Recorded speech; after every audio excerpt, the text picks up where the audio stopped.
अस्सलाम वालेकुम ट्रेडर्स, उम्मीद करता हूँ कि आप सब ठीक ठाक होंगे और आप पंप को एंजॉय कर रहे होंगे।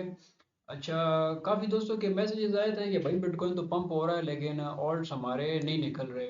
तो उसकी कुछ रीज़न है, वो मैं आपके साथ शेयर कर रहा हूँ। और परफेक्ट रीज़न, जिस तरह अल्हम्दुलिल्लाह हमने बिटकॉइन को परफेक्ट एंगल से एनालाइज किया, बिल्कुल परफेक्ट बिटकॉइन वही मूव दे रहा है। ठीक है, जिस तरह हमने इथेरियम को बोला कि 3200 के ऊपर इथेरियम को क्लोज होना चाहिए, 3200 के नीचे इथेरियम क्लोज नहीं हो सकता। नाउ द टाइम अल्हम्दुलिल्लाह इथेरियम 3200 को लगाया है, उसके ऊपर आया, लेकिन क्लोज इथेरियम 3200 के ऊपर हो चुका है। और अभी $3500 के ऊपर, 3550 के ऊपर इथेरियम ट्रेड कर रहा है। तो आज हम तीन चार ऐसी चीज़ें, आसान सी चीज़ें हैं, उनके बारे में डिस्कस करेंगे। वीडियो इंपॉर्टेंट होगी ऑल्ट्स होल्डर्स के लिए, कि जिन्होंने ऑल्ट्स के अंदर बाइंग की हुई है या जो ऑल्ट्स को होल्ड कर रहे हैं। फर्स्ट ऑफ ऑल, तो लेट मी शो यू कि इथेरियम का हमारे पास ये जोन है। ठीक है, इथेरियम का हमारे पास ये जो जोन है जहाँ पे इथेरियम अभी ट्रेड कर रहा है 3200 का, ये हमारे पास पास्ट जो बुल रन, हमारे पास बुल रन की जो एंडिंग थी, ये इथेरियम के लिए वो जोन है। यहाँ पे बुल रन, हमारे पास बुल रन की एंडिंग थी, इथेरियम के लिए वो जोन। इथेरियम इसी जोन के ऊपर स्ट्रगल कर रहा है और इसी जोन को इथेरियम ब्रेक करने की कोशिश कर रहा है, और इंशाल्लाह इथेरियम इस जोन को ऊपर की तरफ ब्रेक कर देगा।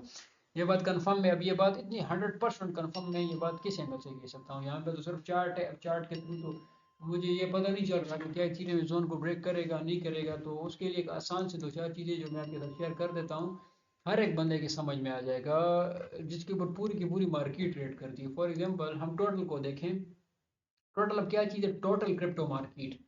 टोटल क्रिप्टो मार्केट यानी टोटल क्रिप्टो मार्केट के अंदर स्टेबल्स, बिटकॉइन, इथेरियम सब कुछ, और आल्ट्स और मिनी आल्ट्स और माइक्रो आल्ट्स, सब कुछ को उठा उठा के अगर हम चेक करें, तो हमारे पास यही जोन था। टोटल के अंदर भी हमारे पास यही जोन आ रहा है, जहाँ पे मैंने एक लाइन ड्रा की हुई है। यही जोन था हमारे पास पास्ट 2022 का, जो हमारे पास बुल रन खत्म होके एक बियर सीजन हमारे पास शुरू हो चुका था टोटल थ्री के अंदर, टोटल क्रिप्टो मार्केट के अंदर। तब मार्केट ट्रेड कर रही थी $2.57 ट्रिलियन पर, तब से मार्केट ने गिरना शुरू किया है। कहाँ तक मार्केट गिरी है? नियर अबाउट कोई 90, नियर अबाउट गिरी है $1.04 ट्रिलियन के ऊपर। और इस जोन से हम मुसलसल आपको ये कह रहे हैं कि बिटकॉइन बुलिश है, बुलिश है, बुलिश है, बुलिश है, क्रिप्टो मार्केट बुलिश है। बहुत से लोगों ने हमारे बारे में बुरा भला भी कहा, बहुत से लोगों ने बहुत कुछ कहा, लेकिन रिजल्ट आज क्या है? बिटकॉइन $71,000 के ऊपर ट्रेड कर रहा है। 64 हमने मेंशन किया था, 66 अल्हम्दुलिल्लाह बिटकॉइन ने 66 को टच किया। इन केस यहाँ तक कि 60 भी हमने कहा था कि 60 के ऊपर जब तक बिटकॉइन है, हमें टेंशन लेने की जरूरत नहीं। नाउ दैट टाइम हम देख सकते हैं। फिर हेज फंड से रिलेटेड मैंने आपके साथ एक चीज़ शेयर की थी, जिस भाई ने नहीं देखी हेज फंड की वीडियो, हर एक चीज़ का निचोड़, हर एक चीज़ का तोड़ उस चीज़ के अंदर हमने आपके साथ अपनी तरफ से क्लियर कर दिया था। वेल, सब कुछ तो हो गया। अब टोटल के अंदर ये जो कल परसों तरसों की जो करेक्शन हमारे पास आई हैं, वो लोग यहाँ पे ये समझ रहे हैं कि ट्रेंड शिफ्ट। देखिए, सेंटीमेंट फौरन से चेंज हो जाते हैं। थोड़ा सा बिटकॉइन नीचे आता है, सेंटीमेंट चेंज, बिटकॉइन थोड़ा सा ऊपर जाता है, लोग बड़े बड़े ट्रेडर्स के सेंटीमेंट्स यहाँ पे चेंज हो जाते हैं। लेकिन हम क्या कह रहे हैं मुसलसल बार बार एक ही बात, की मार्केट बुलिश है, अपने ऑर्डर्स को ना बेचो। वाहिद फर्स्ट यूट्यूबर और फर्स्ट एनालिस्ट अल्हम्दुलिल्लाह जो पिछले 4 मंथ से आपको यही बोल रहा है, बार बार बोल रहा है कि सेल नहीं करना, सेल नहीं करना। अगर फ्यूचर में हो तब भी सेल नहीं करना, लो लेवरेज में हो, अगर स्पॉट में भी हो तब भी सेल नहीं करना। और ये रीज़न है कि हमारा हमारा जो लिए वो टोकन अल्हम्दुलिल्लाह 1 मंथ के अंदर, 1.5 मंथ, 2 मंथ के अंदर वो 7x हो रहा है इस मार्केट के इस टाइम के अंदर। तो फिर बुल रन के अंदर क्या चीज़ हुई? खैर, अब कल परसों जो करेक्शन आई, यहाँ पे प्राइस ने पंप किया, $2.80 ट्रिलियन के ऊपर प्राइस गई। $2.80 ट्रिलियन से प्राइस जब तक रिटेस्ट नहीं करेगी, जब तक करेक्ट नहीं करेगी, जब तक कंफर्मेशन को वो वैलिड नहीं करेगी, तब तक एक न्यू पंप लोडेड नहीं होगा। अब यहाँ पे क्या था, इन्वेस्टर ने यहाँ पे शॉर्ट सेलर को एंटर किया, जिस तरह सेलर एंटर हुए मार्केट दोबारा लॉन्ग हुई। ये टोटल 3 टोटल है, यानी बिटकॉइन नहीं है। बिटकॉइन की प्राइस $70,000 और टोटल $2.574 ट्रिलियन है। तो क्या हुआ कि जो कल की जो करेक्शन थी, मार्केट ने वो करेक्शन फिल कर ली। फिल करने के बाद उस जोन को रीटेस्ट किया, रीटेस्ट करने के बाद दोबारा टोटल पंप हो रहा है। टोटल का पंप होना कहाँ पे है? $3 ट्रिलियन तक। और अभी इस साल जिस तरह ब्लैक रॉक की बाइंग हुई है, इसकी अगर हम कैलकुलेशन लगाएं कुछ पैरामीटर्स के अकॉर्डिंग, तो क्रिप्टो की मार्केट में, क्यों एक बात बार बार कहता हूँ, फॉरेक्स को छोड़ दो, फॉरेक्स वाले लोग भी क्रिप्टो की तरफ आएंगे। वजह, फॉरेक्स की मार्केट $7 ट्रिलियन की है अभी। दिसंबर के एंड में, हाँ, जब न्यू मनी प्रिंट हो जाएगी तो क्रिप्टो की मार्केट $5 ट्रिलियन तक चली जाएगी। आज एक बात मैं कहता हूँ, कल सब लोग बोलेंगे, कंफर्म ये आपको पता चल जाएगा। आज ये हम कह रहे हैं, कल सब लोग कहेंगे $5 ट्रिलियन के ऊपर क्रिप्टो की मार्केट ट्रेड करना शुरू कर देगी। बिटकॉइन की प्राइस कहाँ पे चली जाएगी, ऑल्ट्स की प्राइस कहाँ पे चली जाएगी, इथेरियम और बाकी टोकन्स की प्राइसेस कहाँ पे चली जाएंगी। सेम एज इट इज, अगर हम इसके साथ बिट क्रिप्टो मार्केट के अंदर बिटकॉइन और इथेरियम को देखें, तो क्या बिटकॉइन और इथेरियम भी उसी जोन के ऊपर स्ट्रगल नहीं कर रहा? जो एक इम्पोर्टेंट जोन था बिटकॉइन में, जिस तरह टोटल के अंदर एक इम्पोर्टेंट जोन था, अभी हमने टोटल 2 खोल दिया है। तो जो कल की ये जो पिछले वीक जो करेक्शन है वो करेक्शन नहीं थी, वो यहाँ पे इसको कंफर्मेशन टोटल 2 को भी कंफर्मेशन करनी थी, टोटल 1 को भी कंफर्मेशन करनी थी, टोटल 3 को भी कंफर्मेशन करनी थी, इथेरियम को भी कंफर्मेशन करनी थी, और उसके साथ साथ बिटकॉइन को भी कंफर्मेशन करनी थी, स्ट्रॉन्ग करना था $64,000 के ऊपर। नाउ द टाइम अगर हम टोटल 2 को देखें जिसके अंदर बिटकॉइन और इथीरियम होता है, तो $1.17 ट्रिलियन के ऊपर अभी ट्रेड कर रहा है, और यहाँ से इस जोन से हम आपको मुसलसल $745 बिलियन से हम आपको बार बार कह रहे हैं कि मार्केट लॉन्ग है, लॉन्ग है। नाउ द टाइम $1.17 ट्रिलियन के ऊपर मार्केट ट्रेड कर रही है, और अपने एंगल में ज़बरदस्त तरीके से मार्केट लॉन्ग जा रही है।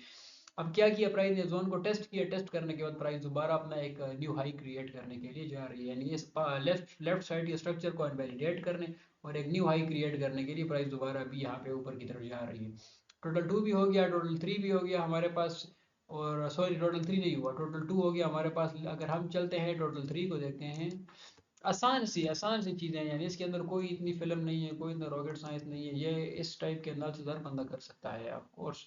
जिस तरह टोटल 2 ने कंफर्मेशन की, जिस तरह टोटल ने कंफर्मेशन की, जिस तरह इथीरियम ने कंफर्मेशन की, same as it is total 3। अब टोटल 3 क्या चीज़ है, टोटल 3 के अंदर बिटकॉइन भी नहीं होता और इथीरियम भी नहीं होता, सिर्फ अल्टरनेट होते हैं। जो अल्टरनेट टोकन्स होते हैं, जो अल्टरनेट कॉइन्स होते हैं, यानी कि ऑल्ट्स होते हैं, ऑल्ट्स। अब क्या हुआ टोटल 3 के अंदर, टोटल 3 को अगर हम इस चार्ट को थोड़ा सा छोटा करें तो क्या टोटल 1, टोटल 2, टोटल 3 का चार्ट एक ही तरह का नहीं आ रहा, ऑफ कोर्स एक ही तरह का आ रहा है।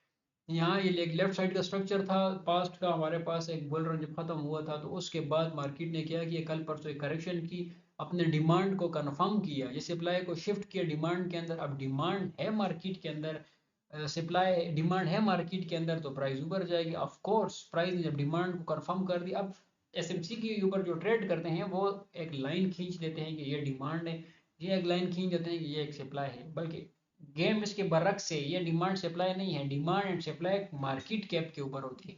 मार्केट कैप बढ़ रहा है और उसी एक जोन से बढ़ रहा है, दैट्स मीन कि डिमांड ज्यादा है। जब डिमांड ज्यादा होगी तो ऑफ कोर्स मार्केट के अंदर सप्लाई कम होगी, सप्लाई कम होगी तो डिमांड ज्यादा होगी, डिमांड ज्यादा होगी तो प्राइस बढ़े। अब डिमांड कम होगी, सप्लाई ज्यादा होगी, तो प्राइस क्या करेगी, प्राइस वहां पे बेरिश हो जाएगी, प्राइस गिर जाएगी। और बजाय इसके कि दो रेक्टेंगल्स खींच के जिस तरह एसएमसी के अंदर सिखाया जाता है कि ये हमारी सप्लाई हो और ये हमारी डिमांड है, वो चीज़ गलत है। अब क्या हुआ कि प्राइस ने कल परसों इस जोन को कंफर्म किया, ऑल्ट्स के अंदर पंप 110%, ये बाद में कंफर्म कर 1 से 2 वीक्स के अंदर, 3 वीक्स के अंदर ऑल्ट्स के अंदर आपको अनएक्सपेक्टेड रैली मिल जाएगी। और फिर हमने आपको अप्रैल के अंदर एक वीडियो रिकॉर्ड की थी स्टार्ट के अंदर, जिसमें हमने बताया था अप्रैल मई एंड जून ये 3 मंथ्स नहायत इंपॉर्टेंट है, इसके अंदर मार्केट बेतहाशा बुलिश हो जाएगी ऑल्ट्स की। बहुत बड़ी रीज़न क्या थी हमारे पास, ये रीज़न थी जो यहाँ पे हमने आपके साथ शेयर कर दी है। अच्छा, इसके साथ यूट्यूब के ऊपर पास्ट की वीडियोस अगर हम आप हमारी देखी हो, आपने जो बंदे पक्की हमारी वीडियोस को देखते हैं तो उनको उनको एक चीज़ का आइडिया होगा कि ये एक जोन था, यहाँ पे ऑल्ट $501 बिलियन के ऊपर ट्रेड कर रहा था, और हमने आपको बोला था कि यहाँ पे ब्रेकआउट मिल गया तो कंफर्म ऑल्ट्स का season start, now that time अल्हम्दुलिल्लाह यहाँ पे ब्रेकआउट मिल गया, हमारे पास कंफर्म ऑल्ट सीजन हमारा स्टार्ट हो चुका है। तो इस एनालिसिस की बेस पे मार्केट के अंदर काम होता है, इस एनालिसिस की बेस पे मार्केट के अंदर ट्रेड होता है। ये एक लॉन्ग टर्म के एनालिसिस भी हैं, मिड टर्म के एनालिसिस भी हैं, स्विंग एनालिसिस भी है, लेकिन जो बंदा स्कैल्प करता है उसके काम के ये एनालिसिस नहीं होते, वो उसे इन चीज़ों के ऊपर फोकस, इन चीज़ों को देखना नहीं चाहिए। लेकिन जो एज ए प्रो ट्रेडर, जो एज इन्वेस्टर, जो सही सही मानी में जो ट्रेड कर रहा है, अब बिटकॉइन ऊपर जाए कि नीचे जाए हमें क्या लगे, बिटकॉइन से हमारे पास अपने जोन बने हैं, हमें पता है बिटकॉइन इस जोन को ब्रेक नहीं कर सकता, तो फिर हम क्यों अपनी पोजीशंस को क्लोज करें। हमें पता है टोटल 3 यहाँ से बढ़ रहा है, तो फिर हम क्यों अपनी पोजीशन को क्लोज करें, जब हमें पता है कि हाँ टोटल 3 इस लाइन के नीचे क्लोज हुआ तो फिर हमारे लिए रिस्की हो सकता है। क्लोजिंग मैटर करती है, ना कि नीचे आना मैटर करता है। बाइंग इतनी ज्यादा स्ट्रॉन्ग है, ब्लैक रॉक, फिडेलिटी, बड़े बड़े लोग मार्केट को बुलिश करवा रहे हैं, इतनी स्ट्रॉन्ग बाइंग है कि इतनी स्ट्रॉन्ग बाइंग के अंदर आई डोंट मुझे नहीं लगता कि यहाँ पे मार्केट को किसी तरह का एक क्रैश वगैरह, जो डंप था, जो डिप थी 64 से लेके $66,000 के अंदर हमें मिल गई। ये थे हमारे एनालिसिस, ये थी आज की अपडेट, एक शॉर्ट सी और छोटी सी थी और जिसके ऊपर हर एक बंदा ना इतनी कॉम्प्लिकेटेड थी, हर एक बंदा इस चीज़ को ऑन द वे आराम से खून से इस चीज़ को समझ सकता है। तो ये थे मेरे एनालिसिस, बाकी आपके क्या ओपिनियन है, आपके क्या एनालिसिस है, वो लाजमी आप हमारे साथ शेयर करें। अगर अभी तक हमारा ट्विटर टेलीग्राम ज्वाइन नहीं किया तो उसको लाजमी ज्वाइन करें इस तरह की अपडेट के लिए। तो इंशाल्लाह मिलेंगे कल की वीडियो में नेक्स्ट अपडेट के साथ और नेक्स्ट एनालिसिस के साथ। तब तक के लिए अल्लाह हाफिज़ और बिटकॉइन के पंप को एंजॉय करें। और जिन्होंने बिटकॉइन को शॉर्ट किया था वो जो है तो यहाँ पे अब काबू से बाहर हो जाएंगे, मैंने बार बार बोला था।